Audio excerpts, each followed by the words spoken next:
This session is to explore the role of technology in advancing regenerative farming practices. We'll hear from the famous Alejandro, our international guest and regenerative grazing expert, about his global perspective and insights on the New Zealand farming system. Alejandro is a fourth-generation rancher from Mexico's Chihuahuan Desert, where they get less than 200 millimeters of rain per year. So, in comparison, here in the Waikato, we get more than 200 millimeters of rain in 2 months. Alejandro has transformed his family's degraded land using regenerative grazing practices, and with the assistance of technology, operates a scalable, sustainable farming practice. He's visiting New Zealand to explore local innovations and to share some of his knowledge with us. So Alejandro, what is regenerative grazing to you? Yeah, for me, it's very simple. The meaning is very simple for regen grazing. Is mimicking nature, emulating nature. So whatever we do, we're actually trying to get as close as possible to what nature does. So we respect the natural succession, the natural cycle. So we always go see our worst enemy in many places in the world is bare ground. Because what we're trying to do first is feeding the micro herd. And what we call the micro herd is the microbiology in the soil. So how can we feed them? We need a green plan that's gonna be, creating those exudates and feeding the micro herd, microbiology, in such a way that you can have aggregation in the soil so you can capture the rain. Because I can tell you, I'm from a place where it's 200 millimeters, but if I'm effectively infiltrating only 40% because my soils are compacted, then I'm in a 4-inch precipitation, and that's why many ranchers around the world are struggling to actually be profitable because they are in a constant drought. The grasses are very shallow, so they need rain like every month. But yeah, so we are trying to emulate nature using electric fence, so we can control the cattle or the livestock in general. It could be sheep, cattle, donkeys, horses. So these animals, with the tools that they provide, meaning like manure, urine, saliva, hoof action, and then the biology that they bring in the gut. So we are fertilizing the soil. We're kind of waking up the soil. Well, that's a really good way to set the scene, and I think you've almost answered this next question there, but you've worked in some of the toughest farming environments in the world, and how has technology helped scale the regenerative practices in those locations? I think there was a point where it was very difficult for large properties or even large communities to actually scale it up, because the conventional, even in my context back there in Mexico, the original fences were made of rock. I don't know if you have seen those very, very old fences made of rock. So there were very few fences. Now it comes the barbed wire, those fences, very costly nowadays. So with electric fence, first of all, livestock respect more electric fence, and it's very affordable to actually subdivide your ranch in such a way that you're mimicking the movement of migratory animals. I want to ask you a little controversial question here. Watching some documentaries of you online, you've talked about that you have made it rain, the rain man. Could you talk to us about how this regenerative practices helps generate rain? Yeah, I think what happened, we already went through the concept of effective rainfall. So the first step that you need to actually create that microclimate is to be able to infiltrate the water. Because the major limitation in grass productivity is actually not water, but it's actually air in the soil. So how you can put air in the soil through a green plan, feeding microbiology. So when you improve the effective rainfall, instead of you creating that evaporation, when the water doesn't infiltrate, it runs off and then it evaporates. Well, we want evapotranspiration, meaning the water infiltrates and it goes back to the sky through the plant. So that's evapotranspiration. You cannot see it, but that vapor going up and forming new clouds is living water, because it comes with aerobacteria. So when you have that microbacteria you're pretty much seeding the clouds, because remember, 1 unit of carbon attracts 10 units of water. So if you have, I cannot tell you what the size that you need because it will affect, the whole context. But we ranchers in the desert were experiencing about 10% more rain per year. Not only if you trade more water, but we're also experiencing that extra rain that will give us an extra advantage. I think the takeaway line from that was seeding the clouds. We'd hear about farmers in New Zealand talking about seeding the soil, but no one talks about seeding the clouds. This is your first time in New Zealand. What stood out to you about New Zealand agriculture versus some of the other agricultural environments you've seen around the world and the practices? You have it too easy, man. I don't know what you do with so much water.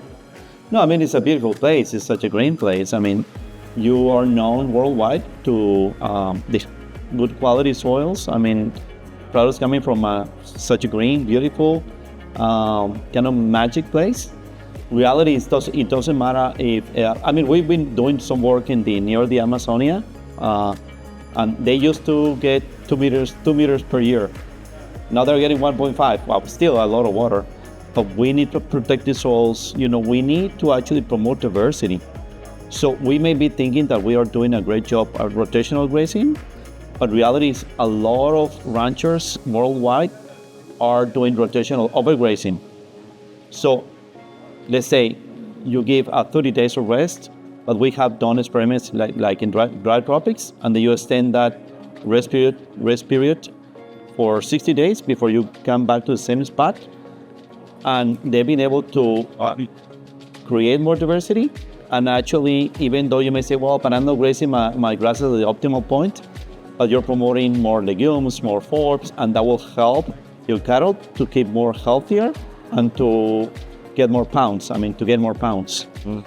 Yeah. So it's gotta be a combination of animal impact, but also the correct rest periods based on your context, and also you trying to promote more diversity of plants. Where is New Zealand leading when it comes to sustainable agriculture? Well, I'm impressed with New Zealand because the capacity that they have to export is like, you have a good branding. Nobody, I have a house in Texas, and whenever you think about lamb, it's from New Zealand. You're doing a great job of, commercializing and branding, but I feel there's a job to be done on the soil health. So you keep your integrity, because everybody say, oh, I get the New Zealand lamb and it's a great lamb. But in the US, we're doing studies where we are correlating the diversity of plants to the nutrient dense of the meat. So, I'm wondering, yeah, we know you got a lot of rain, you got great soils, you're in a great place, but how the diversity of plants that your animals are eating? Are you actually providing that full experience to the consumers getting your meat? So we need to be, you have to have some integrity in what we project and what we're doing on the land. Moving along into new farmers looking at starting regenerative practices, what holds most people back? You tell me to start regenerative grazing and I tell you I can't because... I think we have seen that we need more farmers. That a farmer tells you no today, that doesn't mean that it will not change in 2 years, in 5 years, in 10 years. My neighbors took 10 years to change. You need to be patient.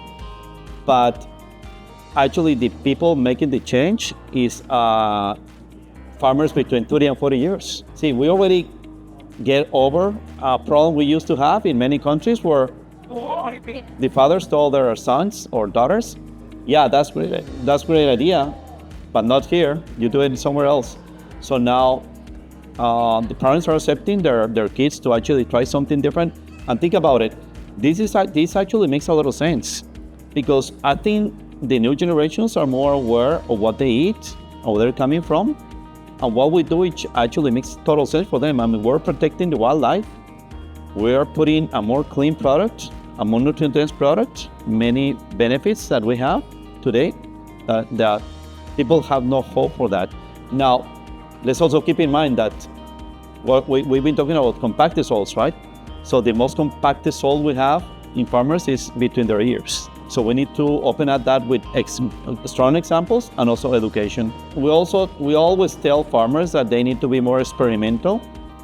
Like, okay, don't believe what I'm saying. Do your small scale experiments, see your ranch as a lab, and then while you see that, oh wow, I'm getting more diversity, my animals are more healthier, I'm spending less money. I mean, at the end of the day, the important thing for farmers is how much money I keep. The problem is, and I always say, what really hinders regen ag or regen farm ranching is high prices and rain. So you talked about money in the pocket and commercializing this, nutrient diversity, and you're starting to measure this in meat. Do you see a future where there is some grading system, some rated system like for honey? You can buy Manuka honey and it's rated at different points for how the concentration in Manuka is in it. For this next generation that's coming through to be making decisions about purchasing meat item 1 or meat item 2, how can I make that decision if one's $10 and the other's $20? That's not enough. Is there some way that you see this being commercially sold? Yeah, I mean, I believe that we all have the right to eat well. It doesn't have to be something elitist, for just certain people. Because if you see people really practicing this, we're saving money. It's just that it's such a small niche market, the regen market, that the prices are high because it's high demand, a low offer. But I think the prices need to go up to a level that everybody has access to good nutrition. My last question for you today, how can technology be used to reduce the hesitation that these new farmers have? If I could put a stick in the ground and tell you the micro-diversity content of my soil, that would make it a lot easier for me to see the benefits in regenerative grazing. But we're not there. How do you see technology playing a part?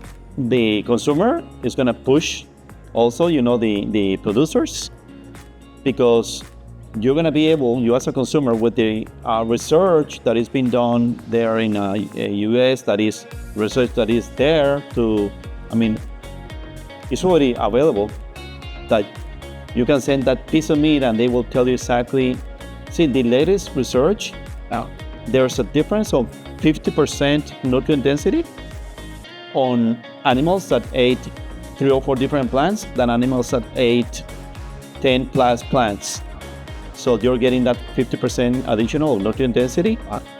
And also, it's not rocket science because we still have our senses. Like many times consumers ask me, how do I know if my rancher is doing a good job? Well, does it look good? You go to that farm. Does it taste good? See, we have to see meat, for example, because remember that at the end of the day, the more diverse diet of the plants the animals are eating, the more phytonutrients. And phytonutrients are flavonoids. So you gotta see this a bit like wine, like the meat here in New Zealand should have their own flavor, different than the meat or milk, from France or from North America. We're doing a good job, more pastoralist, more based on grass. So you will be able to distinguish, first of all, without much rocket science, the flavor of that meat, because the ranchers are doing a good job there. Yeah, it's exciting. I mean, you feel it, you smell it, you taste it, you see it. Thank you very much, Alejandro, for joining us today and talking about regenerative grazing and some ideas that we can bring into the New Zealand grazing market.